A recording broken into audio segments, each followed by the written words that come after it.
Hello,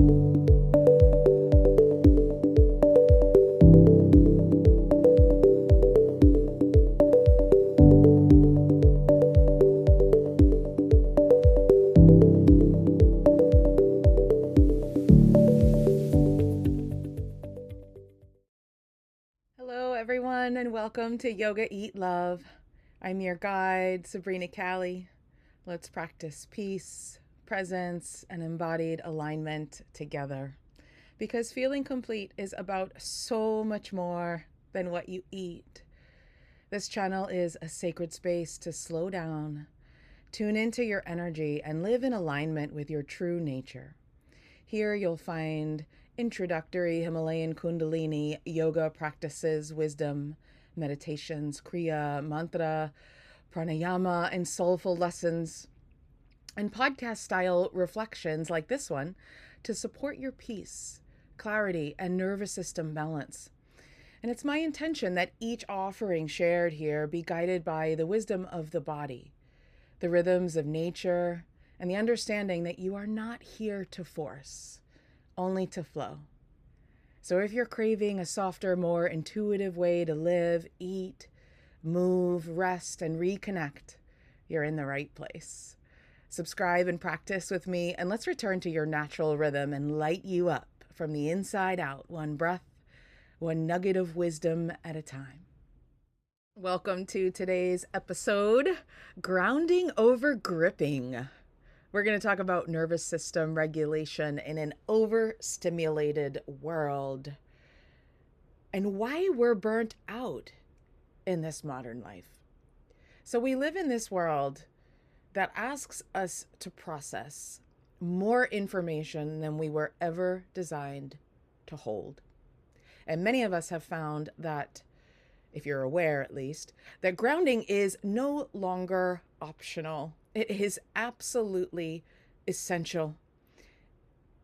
It's how we come back into our bodies, regulate our nervous systems, and move forward with trust instead of urgency. So we weren't designed to hold all of this constant information. You know, with our phones, the television,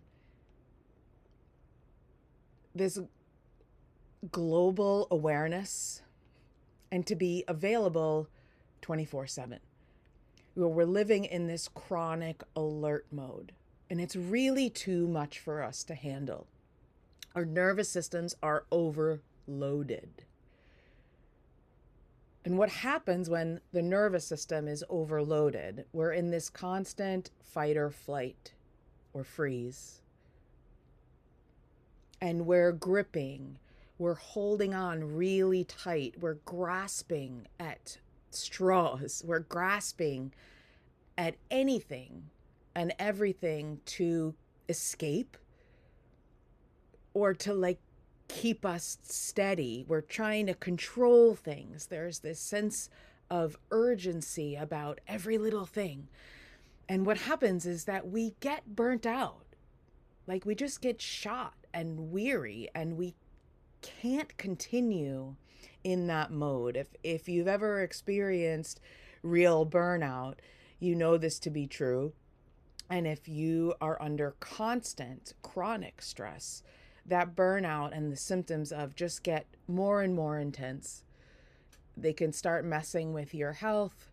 You can feel fatigue or hopelessness. There's a lot of things that can come up. Autoimmune issues can arise. The body starts to get inflamed.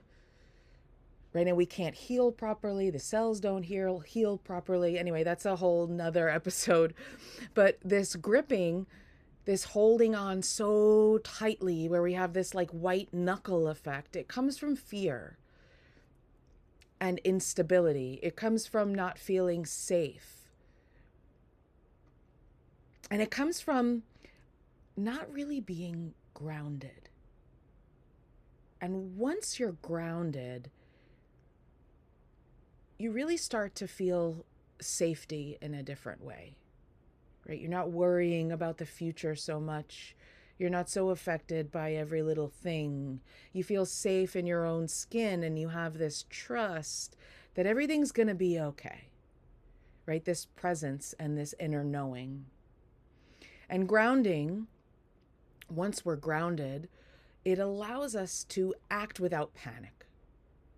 And it's not about not caring anymore. It's more so that we care so much that we choose to let go and to stop clenching. And this is a pretty important part of the yogic tradition. I'm kind of talking about two things here. Aparigraha in Sanskrit, which is often translated as non-grasping, and viragyam, which loosely translates to non-attachment. And again, this is a whole other episode, but just to touch on, the brilliance of the yogic tradition is that it provides so much deep wisdom that if you could just pull a little nugget out here or there, you're winning. So aparigraha, this idea of non-grasping, right? Not holding on too tight. The deeper meaning is like refusing to take more than you need.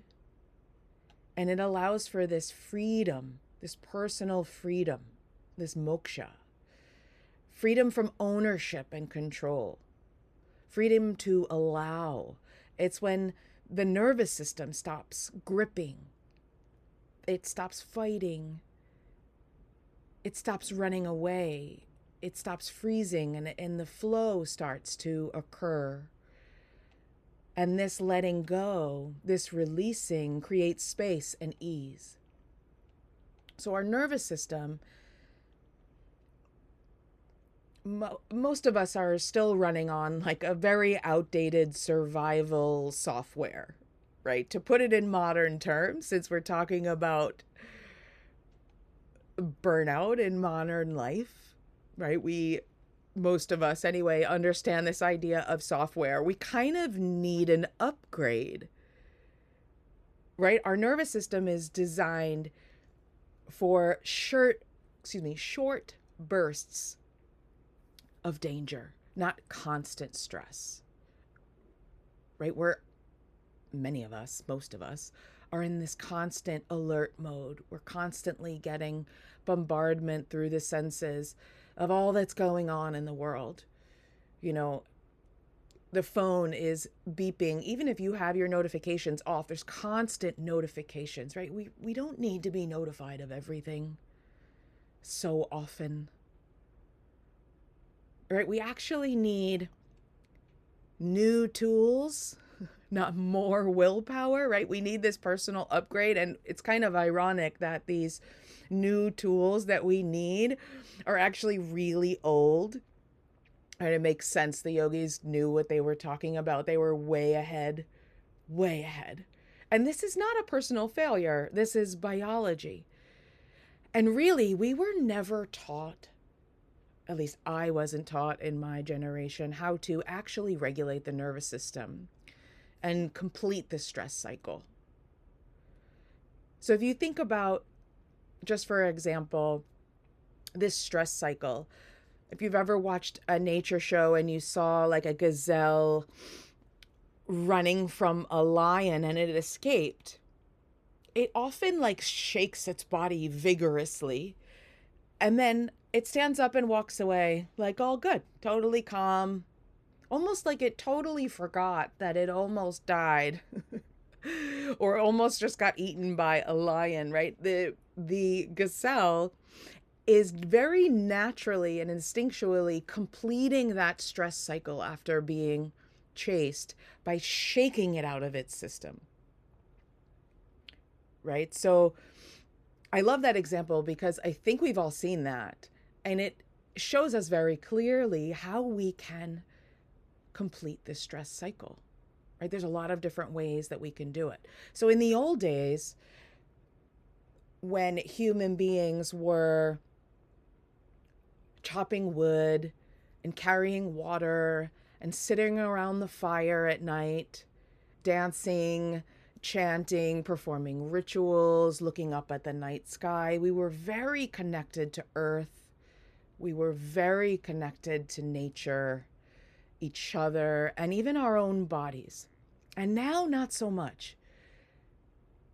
Most of our coping strategies that are available to us are very external and they're temporary. They're more like band-aids. If you think about like what you do at the end of a stressful day, right? What many of us have done for most of our adult lives are more in the way of like numbing or like a pacifier or a distraction rather than actually ending the stress cycle, rather than actually regulating the nervous system, rather than actually coming back to a real place of calm stability. So think of the things that we might do, like happy hour, one example, alcohol. That's numero uno for me anyway, personally. That was the only thing that I was ever taught or that I ever learned after work was to have a drink. Right? And there's lots of other things that we do that like numb and pacify and distract us, like our phones, watching TV. There are much healthier options that we can choose, but most of us weren't actually taught these things. We weren't actually taught to regulate.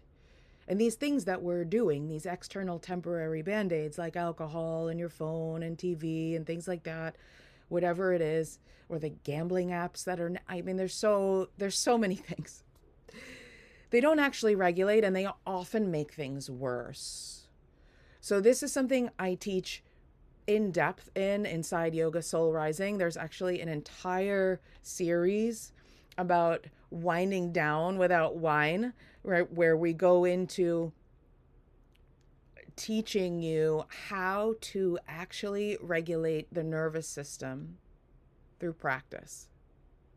So learning to wind down after work or stressful scenarios without reaching for that thing, that external temporary band-aid. And we use a variety of different practices in this holistic integrated yoga, the Himalayan Kundalini yoga. We work with root chakra practices, nervous system stabilizing breath work, and other grounding practices. And it's really a skill. And these skills can be learned and then they can be mastered so that you can have that in your toolbox on the ready to practice regularly and consistently, or when shit hits the fan, you know what to do. You know what you can do to calm yourself and come back into your body. And grounding, these practical tools, they don't have to be complicated, right? There are very simple ways that we can do that, like taking a walk in nature, or I really love to get my hands in the earth or touching and playing with sand, right? That's a really powerful, quick way to ground yourself. A lot of people talk about walking barefoot. They call it earthing, which I love. And really walking barefoot on the earth. It has to be warm enough in order for us to do that, obviously. But bringing that earth energy to ourselves and to our body, even bringing that earth energy inside the house, right? With plants or stones, or think of earth and earthy qualities like clay and pottery and wood, or even earthy tones in your space, like those browns and neutrals. And I even love how like those browns and those neutrals are really coming back. Like we're attracted to this earthiness because our modern life is so intense and hectic and on the opposite side of the spectrum, right? So we're even craving this in the collective. Like think about how popular the color brown has gotten over the past year. I personally have always loved brown and those wood tones, but I'm thrilled that it's coming back because we need that. We need that earth element. And there are other practices that you can do. Like I mentioned, what we do inside Yoga Soul Rising. There's these somatic practices where we practice physical grounding in the body. We practice root locks, right? Like Mula Bandha, it's called. Engaging the root lock and strengthening it. And then there's also like slow, intentional pranayama to de-excite the nervous system. And the sensory experience is even like your shortcut to regulating the nervous system. Alongside this episode, I'm going to be releasing a short practice for you too. That's like the back door into the nervous system, where you'll be really using the five senses to ground yourself in a very real way. And these tools remind us that the body is safe, that we are safe. We need to engage in these practical grounding tools to exist in this modern life. We need it more than ever. Another great way, one of my favorite techniques to really stay grounded on the daily, and yogis will know this, and you may find that, yogis or people that practice yoga are often adorned in malas. So these, if you're not familiar with what a mala is, it's in Sanskrit, it's a garland or string usually made of beads and stones and sacred wood. And just the act of wearing a mala is very grounding. So there's this tactile connection to earth element when you're wearing or even using your mala as a tool. You get that connection with your senses. So these are just a few ways for you to ground instead of grip. And if you're interested, that meditation, the 5 sense grounding meditation, will be on the channel. I'm going to release it at the same time that I release this episode. So make sure to like and subscribe to Sabrina Callie Yoga Eat Love.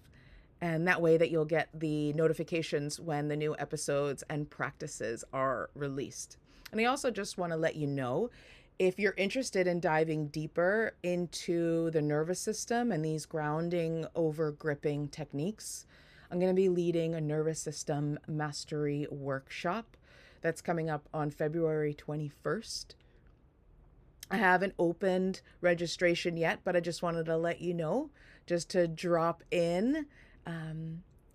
And so you can start thinking about this. You can start thinking about activating it in your life and learn some nervous system stabilizing and grounding practices that you can actually use. I'm going to talk a little bit more in depth about the nervous system, give you like a little nervous system 101, talking about the sympathetic and parasympathetic systems. And this is a powerful reminder. It might be new to you. Maybe you haven't heard about this before, or maybe you have. And it's nice to keep this stuff in the forefront of our brain. So when we do get triggered, we can say, oh yeah, that's because I'm getting triggered.